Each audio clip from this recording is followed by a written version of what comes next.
ज्या दिवशी अपघात झाला म्हणजे काल, त्याच दिवशी सकाळी हा पेपर छापून आलाय। या पानावर किड्स जानियाची जाहिरात असून फादर्स डे वीकेंड संदर्भात प्रमोट करताना पाहायला मिळतेय। पण या पानावर नीट पहा, यामध्ये एक विमान इमारतीच्या मधात फसलेलं दाखवण्यात आलंय। अगदी तसंच आहे जसं काल दुपारी अहमदाबाद विमानतळावर क्रॅश झालेलं विमान आहे। सकाळी ही जाहिरात छापून आली आणि दुपारी अपघात झाला, त्यामुळे यावर अनेक प्रश्न निर्माण केले जात आहेत। मात्र हा योगायोग होता की काही वेगळं कारण होतं, याचं उत्तर अजून सापडलेलं नाहीये। यासारखेच अजून 3-4 प्रश्न समोर येत आहेत, ज्याची उत्तरं अजूनही मिळत नाहीयेत। अहमदाबादमध्ये विमान अपघातात 229 प्रवासी, 12 क्रू मेंबर्स यांच्यासह मेडिकल कॉलेजचे विद्यार्थी अशा एकूण 365 जणांचा मृत्यू झाला।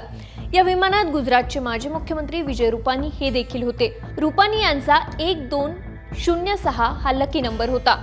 त्यांच्याकडे असणाऱ्या पहिल्या स्कूटीचा नंबर असो किंवा त्यांच्या मालकीच्या गाड्या, सर्वांचा नंबर प्लेटवर 1206 हा नंबर होता। हा नंबर त्यांच्यासाठी नेहमीच भाग्यवान होता असं म्हटलं जायचं। मात्र दुर्दैव असं की 12 जून अर्थातच काल 12/6 याच तारखेला रुपानी यांचा विमान अपघातात मृत्यू झालाय। त्यामुळे नंबर लकी होता की अनलकी हा प्रश्न अनुत्तरितच राहिलाय। या सगळ्या प्रकरणात आणखी एक गोष्ट समोर आली। अहमदाबादमधील या अपघातानंतर आकाश वत्स नावाच्या व्यक्तीने एक्सवर धक्कादायक माहिती शेअर केली। त्याने लिहिलं की मी याच विमानात 2 तासांपूर्वी दिल्लीहून अहमदाबादला आलो होतो। मला विमानात काही विचित्र गोष्टी दिसल्या होत्या। टीव्ही स्क्रीन काम करत नाही, एसीही चालत नाहीये, केबिन क्रूला सूचित करण्याचं बटन काम करत नाही, लाईटही ऑन होत नाहीये, एसी बंद असल्यामुळे प्रवाशांना त्रासाचा सामना करावा लागतोय, मलाही घाम येत आहे, याचा एक व्हिडिओही बनवला होता। सो मी एअर इंडियाला ट्विट करणार होतो असं या प्रवाशाने म्हटलंय।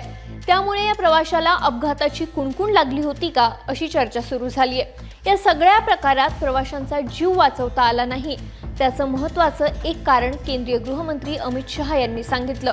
ते असं म्हणाले की विमानात 1.25 लाख लिटर इंधन होतं, यामुळे तापमान इतकं वाढलं की कुणालाही वाचवण्याची संधी मिळाली नाही। हे एक कारण अमित शहांनी सांगितलं असलं तरी यामागे अजूनही काही कारणं असू शकतात, जे तपासानंतर समोर येतील।